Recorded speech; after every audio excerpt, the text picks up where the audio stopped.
Cigarette, hookah, zarda உள்ளிட்ட புகையிலை பொருட்கள் மீது 28% ஜிஎஸ்டி வரியும் கூடுதலாக செஸ் வரியும் விதிக்கப்படுகிறது. இந்த பொருட்கள் மீது கலால் வரி விதிக்க வகை செய்யும் சட்டத்திருத்த மசோதா நாடாளுமன்ற குளிர்கால கூட்டத்தொடரில் இரு அவைகளிலும் நிறைவேறியது. புகையிலையின் நுகர்வை குறைக்கும் அதே நேரத்தில் மாநில அரசுகளுக்கு ஏற்படும் வருவாய் இழப்பை ஈடுகட்டவும் இந்த வரி விதிப்பு கொண்டுவரப்பட்டது.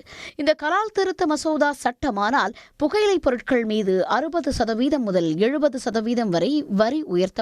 அதாவது 1000 சிகரெட்டுகளுக்கு 2700 ரூபாய் முதல் அதிகபட்சமாக 11,000 ரூபாய் வரை வரி உயர்த்தப்பட இருக்கிறது. மெல்லும் புகையிலை பொருட்களுக்கான வரியும் 25%லிருந்து 100% வரை உயர்த்தப்பட இருக்கிறது. ஹுக்கா புகையிலைக்கான வரி 25%லிருந்து 40% உயர்த்தப்பட வாய்ப்புள்ளதாக தகவல் வெளியாகியுள்ளது.